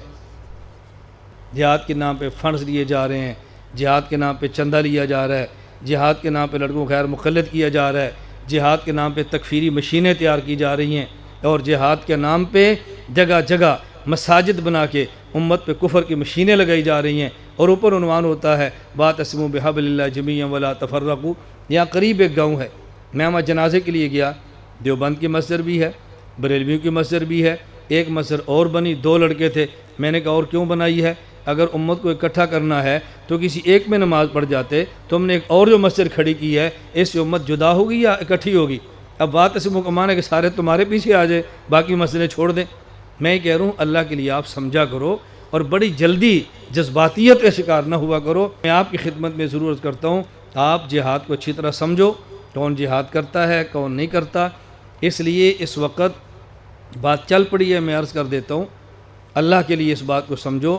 حدیث پاک میں ہے، حضور اکرم صلی اللہ علیہ وسلم نے فرمایا، ایک وقت آئے گا قاتل بھی جہنم میں جائے گا، مقتول بھی جہنم میں جائے گا، قتل کرنے والے کو نہیں پتہ میں نے کیوں قتل کیا ہے، اور قتل ہونے والے کو نہیں پتہ میں کیوں قتل ہوا ہوں۔ کہیں ایسا نہ ہو ہم ایک ایسی تاریخ کا حصہ بن جائیں اور ہمارا ذہن یہ ہو کہ ہمارا راستہ ٹھیک ہے، ہمارے جو اکابر نے ہمیں راستہ دیا ہے وہی ٹھیک ہے، جو جمہور نے دیا وہی ٹھیک ہے، ہم اس سے دائیں بائیں ہٹنے کے لیے قطعاً تیار نہیں ہیں۔ اللہ میں صحیح رخ پر کام کرنے کی توفیق عطا فرمائے۔ اس بنیادی تمہید کے بعد میں خانقاہ حنفیہ کے حوالے سے جو مختصر سی گفتگو کرنا چاہتا ہوں، آپ اس کو سمجھیں۔ یہ ہماری خانقاہ کا سالانہ اجتماع ہے، خانقاہ حنفیہ کا پہلا اجتماع ہے، اور انشاءاللہ ثم انشاءاللہ 2018 میں ایک دن کا نہیں، یہ 3 دن کا اجتماع ہوگا انشاءاللہ۔ فروری کی پہلی جمعرات مغرب کو شروع ہوگا، اتوار صبح دعا ہوگی۔ آپ ابھی سے اپنا ذہن بنا لیں انشاءاللہ العظیم، یہ پہلا اجتماع ہے، اس لیے میں بنیادی باتیں عرض کرنا چاہتا ہوں۔ پہلی بات تو یہ سمجھیں کہ خانقاہ کی ضرورت کیا ہے۔ دوسری بات یہ سمجھیں ہماری خانقاہ کا نام خانقاہ حنفیہ کیوں ہے۔ آج کی مجلس میں اختصار سے یہی 2 باتیں عرض کرنا چاہتا ہوں۔ پہلی بات کہ خانقاہ کی ضرورت کیا ہے۔ ہمارے ہاں ایک درسگاہ ہوتی ہے جس میں عقائد کی تعلیم ہوتی ہے۔ ہمارے ہاں توجہ سے بات سمجھنا، ایک ہمارے ہاں دارالفتاح ہے جہاں پر فتاویٰ دیے جاتے ہیں، ایک ہمارے یہاں خانقاہ ہے جہاں نفوس کی اصلاح کی جاتی ہے۔ عقائد کی درسگاہ بھی ضروری ہے، امت کو مسائل بتانے کے لیے دارالفتاح بھی ضروری ہے، اور امت کی اخلاقی تربیت کرنے کے لیے خانقاہ بھی ضروری ہے۔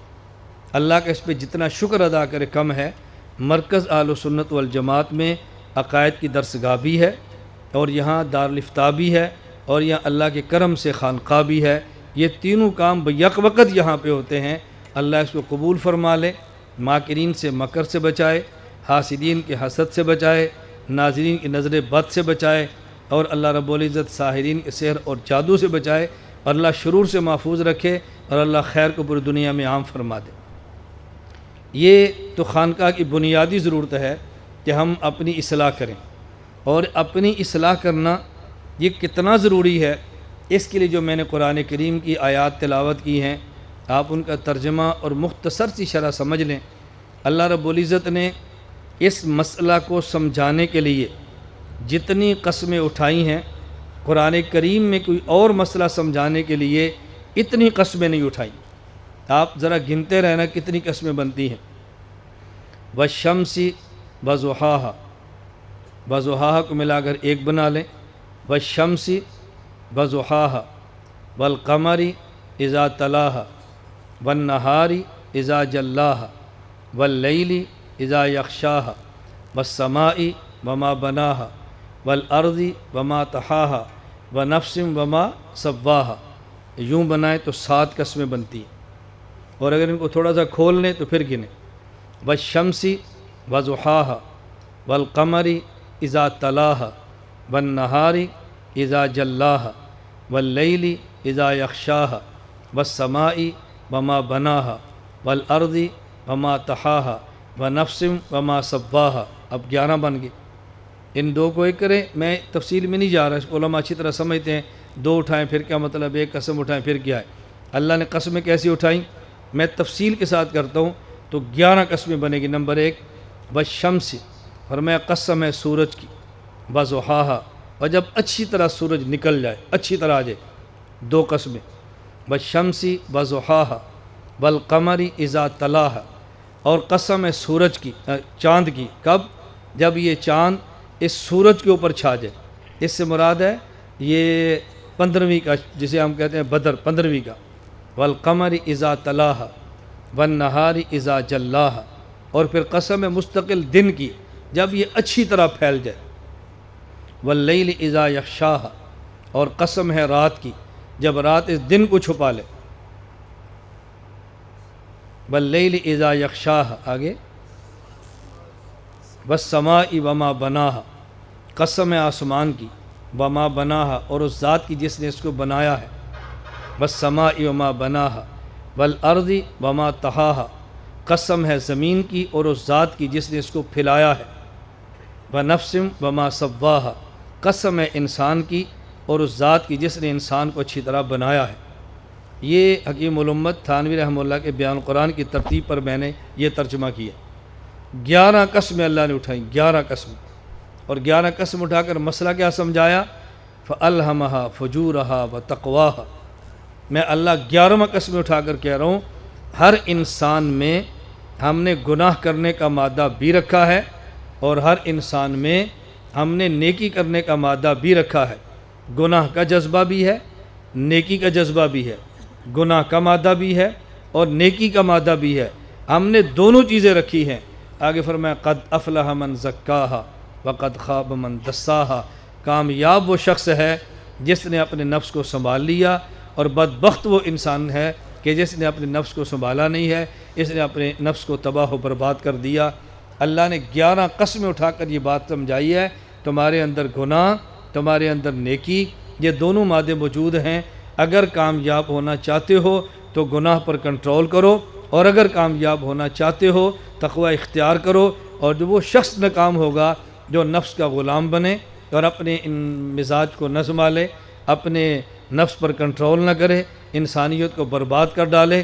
اس لیے میں نے عرض کیا، یہاں ہمارے پاس جو علماء کرام 1 سال کے لیے تشریف لاتے ہیں، میں ان علماء کو یہ بات رٹواتا ہوں، اگر آپ سے پوچھے مرکز اہل سنت والجماعت میں کسی عالم کے 1 سالہ تخصص کے لیے شرائط کیا ہیں، آپ نے کہنا نمبر 1 شرط مولوی ہو، نمبر 2 بیوقوف نہ ہو۔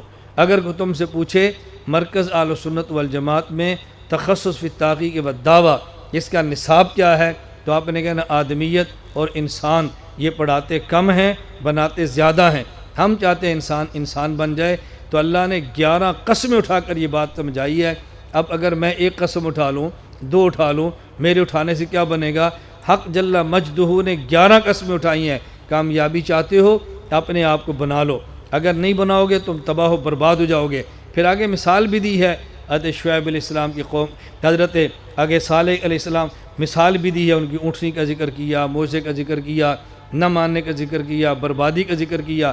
تو خانقاہ کا بنیادی مقصد یہ ہے، انسان کسی اہل اللہ سے، کسی صاحب نسبت سے، کسی مشائخ کے صحبت یافتہ فرد سے اپنا تعلق قائم کرے، اور تعلق قائم کرنے کے بعد آنا اور جانا نہیں، آنا اور جانا نہیں، دیکھنا اور گزرنا نہیں، نہ رہنا اور کھانا نہیں۔ اگر اپنے آپ کو بنانا ہے پھر تعلق قائم کرے، اور قرآن کریم کے الفاظ پہ غور کریں، یا ایھا الذین آمنوا اتقوا اللہ، فرمایا تم تقوی اختیار کرو۔ طریقہ وکونوا مع الصادقین، اللہ نے معن فرمایا، معن کا معنی ہوتا ہے معیت، معیت کا معنی ہوتا ہے ساتھ۔ اگر خود کو بدلنا چاہتے ہیں، تبدیلی لانا چاہتے ہیں، گناہوں سے جان چھڑانا چاہتے ہیں، اپنے مزاج میں شریعت کو غالب کرنا چاہتے ہیں، اپنے مزاج میں گناہوں کی نفرت ڈالنا چاہتے ہیں، آنا اور جانا نہیں ہے، مع فرمایا تم ان کے ساتھ رہو اور تم وہاں ٹھہرو، ان کے ساتھ رہ جاؤ۔ اللہ دوسری رحمت فرماتے ہیں خالطوہم، ان کے ساتھ مکس ہو جاؤ، ان کے ساتھ مل جاؤ۔ کیوں؟ اور اتنا ان کے ساتھ رہو حتیٰ تکونوا مثلہم، تم ان جیسے بنو۔ یہ آنا اور جانا نہیں، سال کے بعد اجتماع میں آگے چلے گئے، مانا اجتماع میں آگے چلے گئے۔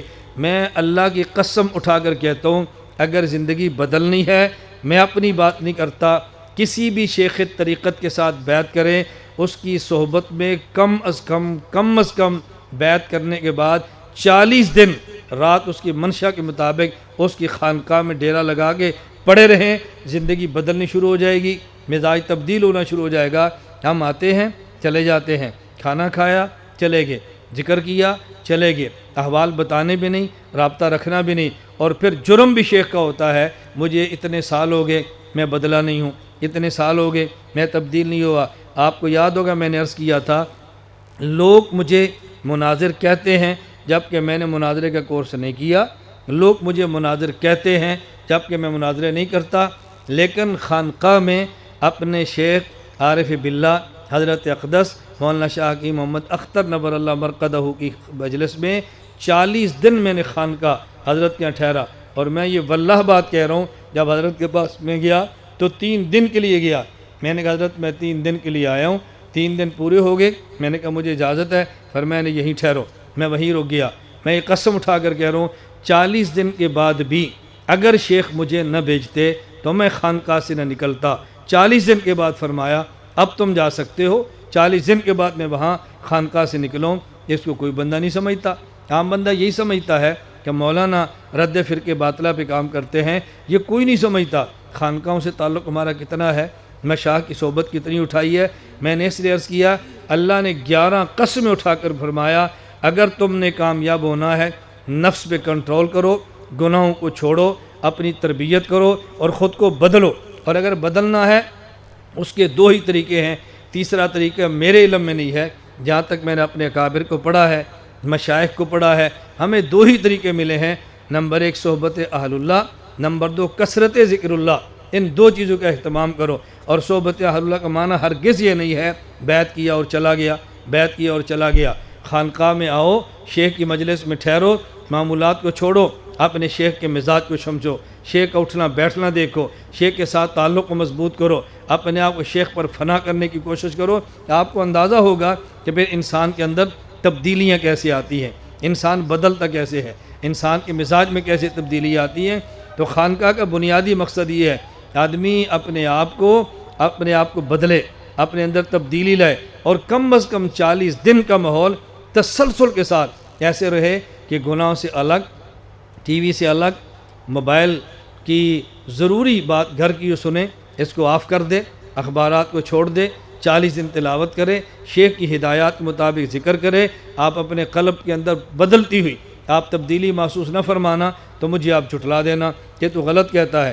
ہم خانقاہ میں ہوں گے اور چائے کے لیے سڑک کراس کریں گے جہاں گانے لگے ہوں گے، خانقاہ میں بھی ہوں گے، صبح اخبار پڑھیں گے جہاں تصویریں بھی ہوں گی، ہم خانقاہ میں بھی ہوں گے اور غیبت کے اندر وقت بھی تباہ کریں گے، ہم خانقاہ میں بھی ہوں گے، ذکر کا مزاج بھی نہیں ہے اور رات کو اٹھنے کا مزاج بھی نہیں ہے، اللہ سے رونے کا مزاج بھی نہیں ہے، اور پھر یہ ہوگا خانقاہ سے ہوتا کیا ہے، خانقاہوں سے کیا ہوتا ہے؟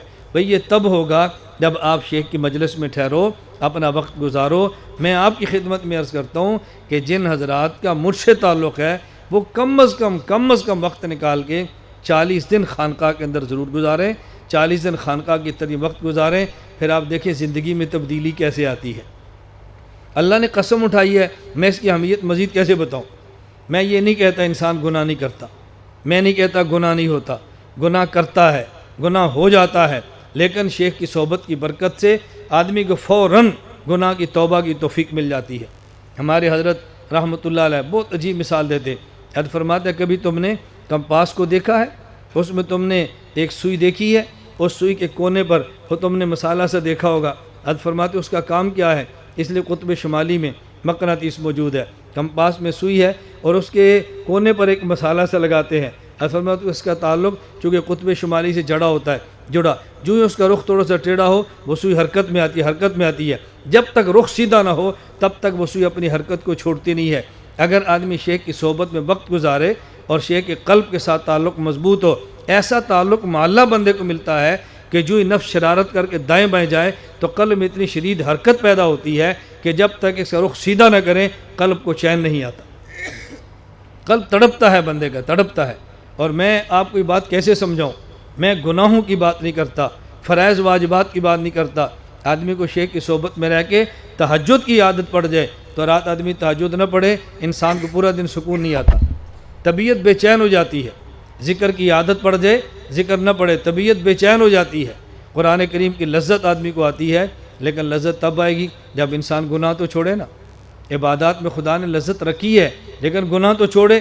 اور میں اس کو بہت اچھی طرح سمجھتا ہوں، ہم شیطان بہت چلاک ہے، یہ بہت ہوشیار ہے، اس کی پوری کوشش ہے بھئی تم یہاں ٹھہرو گے تو فلاں گناہ تو چھوڑنا نہیں، ٹھہرنے کا فائدہ، فلاں گناہ تو چھوڑنا نہیں، ٹھہرنے کا فائدہ، فلاں سے تعلق تو توڑنا نہیں، ٹھہرنے کا فائدہ۔ وہ رکنے نہیں دیتا یہ بات سمجھا کے کہ کہیں فلاں گناہ نہ چھوڑنا پڑے، فلاں سے تعلق نہ توڑنا پڑے۔ اس نفس پہ لعنت برساؤ اور اس کو یہ بات سمجھاؤ کہ میں نے اپنی زندگی بدلنی ہے، میں جہنم کا ایندھن نہیں بن سکتا، میں قبر کے عذاب کو نہیں سہ سکتا، یہ مشقتیں میرے بس میں نہیں ہے، میں اس کو نہیں برداشت کر سکتا۔ نفس پہ ضبط کریں اور اپنے آپ کو بدلنے کی کوشش کریں۔ بس بدل گیا تو سمجھیں کہ بیعت کا فائدہ ہوا، نہیں سمجھے نہیں بدلے تو برکت تو پھر بھی اثر ہوتی ہے، کچھ نہ کچھ برکت تو پھر بھی ملتی ہے۔ آدمی قرآن پہ عمل نہ کرے، قرآن پڑھنے کا ثواب تو پھر بھی ملتا ہے، لیکن آدمی عمل کرے تو پھر قرآن کریم کی تلاوت کو لطف بدل جاتا ہے۔ تو اللہ نے 11 قسمیں اٹھا کر بات سمجھائیں۔ میں اور آپ بھی آج فیصلہ کریں کہ یا اللہ جو ہم نے گزشتہ گناہ کیے اپنے کرم سے معاف فرما دے۔ اے اللہ، ہم آئندہ وعدہ کرتے ہیں ہم گناہ نہیں کریں گے۔ ہمارے حضرت حاجی امداد اللہ صاحب مہاجر مکی نور اللہ مرقدہ، حضرت کا مزاج یہ تھا، حضرت کی سٹاپ پر کھڑے ہوتے، کوئی بندہ آتا میں نے بیعت کرنی، فوراً فرماتے بیعت کر لو۔ کہیں بس سٹاپ پہ کہ ریلوے اسٹیشن پہ میں نے بیعت کرنی، فوراً بیعت کر لو۔ اب حضرت کے علم میں تھا، بندے کو سمجھتا ہے، طبائع معلوم ہوتی ہیں، لوگوں کے ایک معاشرے میں رہ کر پتہ ہوتا ہے سوالات کیا ہوتے ہیں۔ حضرت فرماتے تم سمجھتے ہوگے کہ حاجی امداد اللہ کو مریدین کا بڑا شوق ہے، وہ کہتا ہے میرے زیادہ مرید بنے، پر میں مجھے اس کا شوق نہیں ہے۔ جب ایک بندہ مجھے کہتا ہے بیعت کرو، اس کا معنی ہے توبہ کرنا چاہتا ہے، میں وہیں بیٹھ کے توبہ کرا دیتا ہوں، نہ معلوم کب مر جائے، چلو توبہ کی اس کے پچھلے گناہ تو معاف ہو جائیں۔ ابھی اس کے اندر داعیہ ہے نا، توبہ داعیہ ابھرا ہے، اس کی فوراً بیعت کرو۔ اب حضرت کی یہ بات میرے علم میں نہ ہوتی تو شاید ہم بیعت کو بہت آسان نہ کرتے، اللہ گواہ ہے۔ میں چونکہ بہت سارے بیرون کے سفروں میں جاتا ہوں تو کبھی ایسے ہوتا ہے گاڑی میں ساتھ بیٹھے ہیں، مجھے بیعت کر لو، میں ادھر گیا چل بھائی پڑھ لا الہ الا اللہ، کہو میں توبہ کرتا ہوں، آئندہ گناہ نہیں کروں گا، چلو اس کو بھی توبہ کی توفیق مل گئی، مجھے بھی مل گئی۔ بہت مقامات پر ایسے ہوتا ہے، میں وہیں بیٹھ جاتا ہوں اور ابھی ان سے فوراً بیعت کر لو۔ میں نے گزارش کی ہے، خانقاہ کا بنیادی مقصد کیا ہے؟ ہم اپنے نفس کی اصلاح کریں، اپنے اوپر کنٹرول کریں، ہم خود کو سنبھالیں اور گناہوں سے بچنے کی کوشش کریں۔ اللہ ہم سب کو گناہوں سے بچنے کی توفیق عطا فرمائے۔ یہ تو میں نے بڑے مختصر لفظوں میں خانقاہ کا مقصد عرض کیا۔ نمبر 2، ہم نے خانقاہ کا نام خانقاہ حنفیہ کیوں رکھا ہے؟ آپ اس کو بہت اچھی طرح سمجھ لیں، آپ سمجھیں، اگر کوئی آپ سے پوچھے تو آپ اس کو سمجھائیں۔ دیکھیں اس کی بنیادی وجہ یہ ہے، حضرت امام اعظم ابو حنیفہ رحمۃ اللہ علیہ، ابو حنیفہ ہیں، صاحب خالص شریعت ہیں۔ قرآن کریم اگر ہم دیکھیں ہمیں ایک بات سمجھ آتی ہے کہ ہم امت حضرت محمد صلی اللہ علیہ وسلم کی ہیں، کنتم خیر امت اخرجت للناس، اور ہم ملت حضرت ابراہیم علیہ السلام کی ہیں۔ ما کان ابراہیم یہودیّا ولا نصرا، ما کان ابراہیم یہودیّا ولا نصرا ولیکن کان حنیفا مسلما وما کان من المشرکین۔ یہودی بھی نہیں تھے، عیسائی بھی نہیں تھے، مشرک بھی نہیں تھے، بلکہ حنیف تھے اور مسلم تھے۔ اور ہمیں حکم ہے اتبع ملت ابراہیم حنیفہ، حضرت ابراہیم کی ملت کی اتباع کرو۔ تو ہم رسول اکرم صلی اللہ علیہ وسلم کے امتی ہیں اور حضرت ابراہیم علیہ السلام کے ملتی ہیں، امت حضور کی ہے، ملت ان کی ہے۔ تو چونکہ ملت میں ہم حنفی ہیں، اس لیے ہم نے اپنی خانقاہ کی جو نسبت اس بنیاد پہ کی ہے کہ ہم اپنی خانقاہ کو خانقاہ حنفیہ کہتے ہیں، تاکہ ہمارے ہاں امت کی نسبت تو چلتی ہے، ساتھ نسبت ملت کی بھی چلتی رہے۔ حضرت ابراہیم علیہ السلام کے حنیف ہونے پر مجھے ایک واقعہ یاد آیا، شاید میں نے آپ کو پہلے کبھی سنایا ہو۔ یہاں سرگودا شہر ایک بلاک میں میرا بیان تھا، بیان سے فارغ ہوا تو ایک ہمارے بزرگ تھے، اپنا بچہ لائے، اس کی عمر میرا اندازہ شاید 13 یا 14 سال ہوگی، کسی قدر معذور ہے وہ۔ تو سلام دعا ہی تو مجھے انہوں نے کہا یہ ہمارا بچہ آپ کے بیانات بہت شوق سے سنتا ہے اور کوئی گفتگو کرے تو یہ جواب بھی دیتا ہے، حالانکہ وہ نسبتاً معذور ہے اور گفتگو بھی وہ اچھی طرح نہیں کر سکتا۔ تو بیانات سننے کی وجہ سے اب کوئی سوال کرے تو جواب بھی دیتا ہے۔ تو انہوں نے ایک مجھے عجیب اس کا واقعہ سنایا، کہتے ہیں اس کو ایک لڑکا ملا جو غیر مقلد تھا۔ اب یہ لڑکا ہمارا اس سے کہتا ہے تم کہتے ہو کہ ہم سچے ہیں، میں کہتا ہوں کہ ہم سچے ہیں، سچا کون ہے اس کا فیصلہ قرآن کریم سے کرا لیتے ہیں۔ اس نے کہا قرآن کریم میں ہے اتبع ملت ابراہیم حنیفہ، حضرت ابراہیم کی ملت کی اتباع کرو، اور قرآن کریم میں واتخذوا من مقام ابراہیم مصلی، کہ جب تم طواف سے فارغ ہو ابراہیم علیہ السلام کے جو پاؤں کے نشانات ہیں مقام ابراہیم، وہاں کھڑے ہو کے نماز بھی پڑھو۔ اچھا، اس نے جو بات کی تھی میں نے بیان القرآن میں دیکھا، حکیم الامت حضرت تھانوی نے شاید کتاب لکھا ہے اصل یہ ہے کہ جب آدمی 2 رکعت پڑھے تو دونوں پاؤں وہاں رکھے جہاں ابراہیم علیہ السلام کے پاؤں میں، اصل یہ ہے، چونکہ رش ہے وہاں رکھ نہیں سکتے، اب اس کو بند کر دیا کہ ہر بندے کے بس میں نہیں ہے، لہٰذا اس پتھر کے قریب پڑھیں جہاں ان کے نشانات ہیں، نہیں ہے تو اور قریب پڑھیں، اور قریب، جتنا قریب ہو سکتا، اصل یہ ہے کہ اس کے اوپر۔ خیر وہ لڑکا کہنے لگا قرآن کریم میں ہے کہ مقام ابراہیم کے پاس نماز پڑھو۔ اب ہم نے نماز پڑھنی مقام ابراہیم کے پاس۔ مقام ابراہیم ایک پتھر ہے، اس میں ابراہیم علیہ السلام کے 2 پاؤں کے نشان ہیں۔ اگر ہم اس مقام ابراہیم کے اوپر نماز پڑھیں اور ان کے پاؤں کے نشانات پر اپنے پاؤں رکھیں تو پھر دیکھنا جو نماز تم پڑھتے ہو وہ فاصلہ بنتا ہے یا جو ہم پڑھتے ہیں وہ فاصلہ بنتا ہے۔ اگر فاصلہ تمہارے والا ہے تو تم سچے ہو، اگر ہمارے والا ہے تو ہم سچے۔ اب یہ دلیل کبھی میرے ذہن میں بھی نہیں آئی، لیکن وہ بیانات سنتا رہا، جوابات دیتا رہا۔ اب ایک نیا سوال آیا، اللہ نے اس کا نیا جواب اسے دلا دیا۔ میں ملیشیا ایک سفر پہ تھا تو عقائد پر بیان تھا، اس میں ایک عالم جو عقائد پڑھاتے ہیں، ان کا خاص ذوق ہے سوالات کا۔ ان نے کچھ سوالات مجھ سے کیے، مثلا یہی جو ہمارا خانقاہی سلسلہ اس کے بارے میں مجھ سے انہوں نے ایک سوال یہ کیا کہ آپ لوگ جب خانقاہ میں ذکر کراتے ہیں تو آپ کہتے ہیں تھوڑی سی ضرب مارو، لا الہ الا اللہ، ضرب لگا، یہ کہاں سے ثابت ہے ضرب لگانا؟